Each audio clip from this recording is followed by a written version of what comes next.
নারী নির্যাতন এবং নারী অধিকার প্রতিষ্ঠা,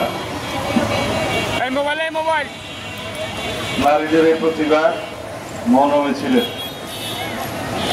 সংগ্রামী সভাপতি শ্রদ্ধেয় আপা সেলিমা রহমান, উপস্থিত সকল নেতৃবৃন্দ, ভাই ও বোনেরা, মা বোনেরা, সাংবাদিক বন্ধুগণ, আসসালামু আলাইকুম রহমতুল্লাহ। আজকের এই মৌন মিছিলটি একটি প্রতীকী মৌন মিছিল,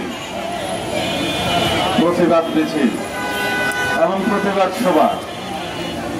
এখানে যারা আছেন তারা প্রতিনিধিত্ব করছে 1971 সালে যারা রণাঙ্গনে যুদ্ধ করেছেন, যারা নির্যাতিত হয়েছেন, যারা বীরাঙ্গনা হয়েছেন, তাদের সেই উত্তরসূরিরা। এখানে প্রতিনিধিত্ব করছেন 1979 সালে শহীদ রাষ্ট্রপতি জিয়াউর রহমান নারীদের মর্যাদা দেওয়ার জন্য নারী বিষয়ক মন্ত্রণালয় সৃষ্টির মধ্য দিয়ে যে নারীদের অগ্রযাত্রা শুরু করেছিলেন তাদের উত্তরসূরিরা। এখানে প্রতিনিধিত্ব করছেন 1991 সালে বাংলাদেশে প্রথম প্রধানমন্ত্রী একজন নারী হিসেবে, নারী প্রধানমন্ত্রী হিসেবে প্রথম এবং খুব সম্ভবত বিশ্বে দ্বিতীয়, মুসলিম বিশ্বে দ্বিতীয়, দেশনেত্রী বেগম খালেদা জিয়ার নেতৃত্বে যারা বিশ্বাস করেছেন, স্বৈরাচার বিরোধী আন্দোলনে যারা সংগ্রাম করেছেন, স্বৈরশাসক সামরিক সরকার ইরশাদের পতন ঘটিয়েছেন, তাদের উত্তরসূরিরা। আজকে এখানে যারা প্রতিনিধিত্ব করছেন তারা জুলাইয়ের সম্মুখ সারির যোদ্ধারা, ভাই ও বোনেরা। আমি এখানে অনেককেই চিনি যারা 2024 সালের জুলাই আগস্টের ছাত্র গণ অভ্যুত্থানের সম্মুখ সারিতে থেকে নেতৃত্ব দিয়েছেন, যুদ্ধ করেছেন, ফ্যাসিস্ট বিদায় করেছেন। তারা আপনাদের সকলকে আমি অভিনন্দন জানাই, আপনাদের সকলকে স্বাগতম জানাই। সারা বাংলাদেশে যে নারী নির্যাতন বর্তমানে হচ্ছে, অতীতে হয়েছে, তার কোনো কার্যকর প্রতিবাদ আমরা এখনো পর্যন্ত দেশে গড়ে তুলতে পারি নাই। কিছু কিছু আইন প্রণয়ন হয়, কোনো কোনো ঘটনার প্রেক্ষিতে আইন আরো কঠিন হয়, কিন্তু সেই আইনের বাস্তবায়ন সঠিকভাবে হয় না। আইনের ফাঁক ফুকর গলিয়ে নারী নির্যাতনকারীরা, দর্শকরা বেরিয়ে যেতে পারে। কোনো কোনো সময় শক্ত আইনের এই অপব্যবহারগুলো আমাদের আইন শৃঙ্খলা বাহিনী করে থাকেন, সেদিকেও আমরা অবশ্যই নজর দেব। আজকে আমি বিশেষ করে বলতে চাই, দেশে একটি দল যারা ধর্মের নামে ব্যবসা করে, রাজনীতির ব্যবসা করে এবং বিভিন্ন রকমের জান্নাতের টিকিট বিক্রি করে রাজনীতি করতে চায়, ভোটের বৈতরণী পার হতে চায়, তাদের হাতে আজকে নারীরা নির্যাতিত হচ্ছে। তারা চায় যেন এই দেশের নারীরা অন্দরমহলে বন্দী থাকে, যেন বাংলাদেশের অর্ধেক জনসমষ্টি অন্ধকারে থাকে এবং নারীর অগ্রগতি প্রগতি না হয়। সেই জন্য তারা বলছে কর্মঘণ্টা কমিয়ে দিতে হবে, কর্মসংস্থানের জন্য যাতে কোনো রকমের অসুবিধা না হয়। অথচ দেখা যায় সেই কর্মঘণ্টা কমিয়ে দিলে নারীদের কর্মসংস্থান কমে যাবে। তারা তাদের কর্মস্থলে অবশ্যই সম্মানের সাথে চাকরি করবে এবং সঠিক কর্মসংস্থানের জন্য কর্মঘণ্টা অনুযায়ী তারা কাজ করবে, তাদের যোগ্যতা দক্ষতা প্রমাণ করবে। তাতে করে নারীদের কর্মঘণ্টা কমানোর সাথে এই কর্মসংস্থানের বিপরীত সম্পর্ক। আমরা চাই নারীদের কর্মসংস্থান বৃদ্ধি হোক। যদি কর্মঘণ্টা কমিয়ে দেওয়া হয় তাহলে যারা কর্মসংস্থান, যারা অফিস আদালত, কলকারখানা পরিচালনা করেন, তারা স্বাভাবিকভাবেই নারীদের চাকরি দিতে চাইবেন না, বরং উল্টা কর্মসংস্থান কমে যাবে। আমরা কি চাই নারীদের কর্মসংস্থান কমে যাক? তাহলে পরে যারা এই বক্তব্য দিচ্ছে তাদের উদ্দেশ্য খারাপ। তারা চায় নারীরা অন্দরমহলে বন্দী থাকুক, সমাজের অগ্রগতি তারা চায় না। দেশের অগ্রগতি নিশ্চিত করতে গেলে বাংলাদেশের সমগ্র জনসমষ্টির যারা অর্ধেক নারী অর্ধেক পুরুষ, তাদের অগ্রগতি নিশ্চিত করতে হবে, তাদের প্রগতি নিশ্চিত করতে হবে, তাদের সামাজিক নিরাপত্তা নিশ্চিত করতে হবে, তাদের রাষ্ট্রীয় নিরাপত্তা নিশ্চিত করতে হবে, তাদের পারিবারিক মর্যাদা এবং নিরাপত্তা নিশ্চিত করতে হবে। তাহলেই দেশ এগিয়ে যাবে।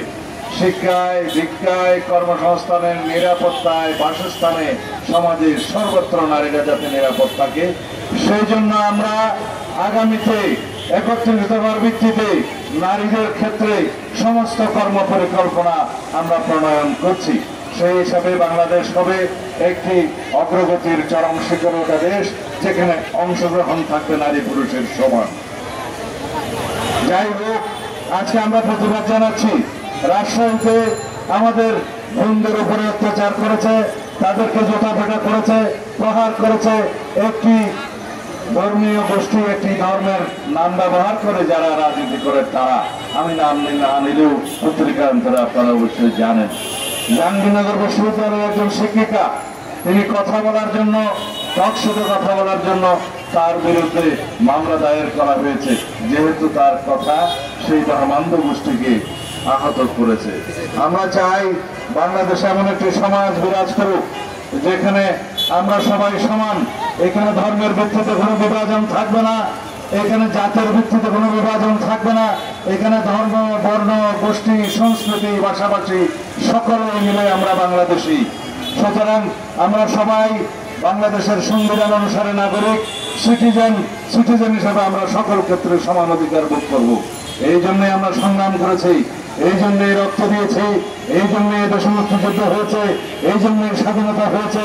সেজন্য গণতন্ত্র, স্বাধীনতা, সার্বভৌমত্ব মানে হচ্ছে সবার নাগরিক অধিকার নিশ্চিত করা। সিটিজেন হিসেবে যেন আমরা সকলেই সমান অধিকার ভোগ করতে পারি। এই ভূখণ্ডের মধ্যে আমরা যারাই বসবাস করি, আমাদের একটাই পরিচয় হবে, আমরা বাংলাদেশের নাগরিক। এখানে কেউ ধর্মীয় পরিচয়ে সংখ্যাগুরু থাকবে না, এখানে কোনো সংস্কৃতির ভিত্তিতে বিভাজন থাকবে না, এখানে কোনো ভাষাভাষী এবং বর্ণের ভিত্তিতে কোনো বিভাজন থাকবে না।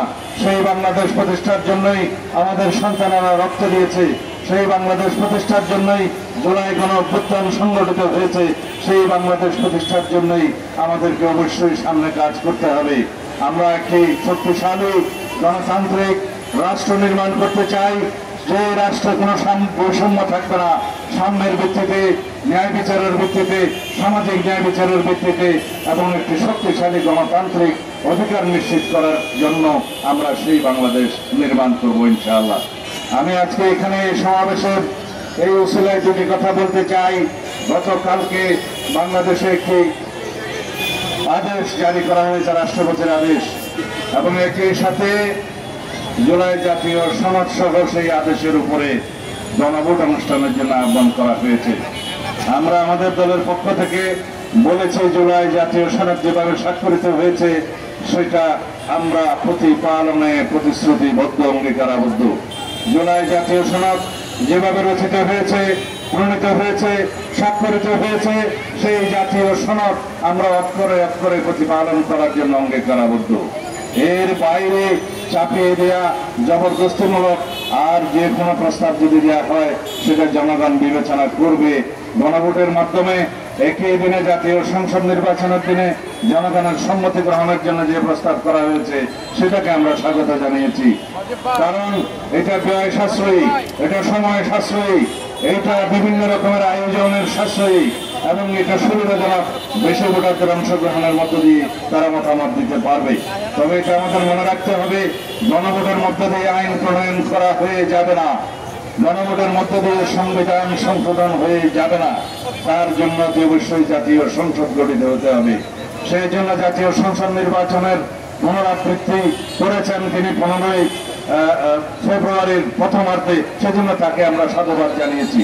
কারণ আমরা অতি অবশ্যই আগামী ফেব্রুয়ারির প্রথমার্ধে জাতীয় সংসদ নির্বাচন অনুষ্ঠান হোক, সেটা চাই, এই জাতি চায়। আমরা ভোটাধিকার প্রয়োগ করতে চাই, এই জাতির সমস্ত জনগণ সেই ভোটাধিকার স্বাধীনভাবে উৎসর্গকরভাবে প্রয়োগ করার জন্য উন্মুখ হয়ে আছে।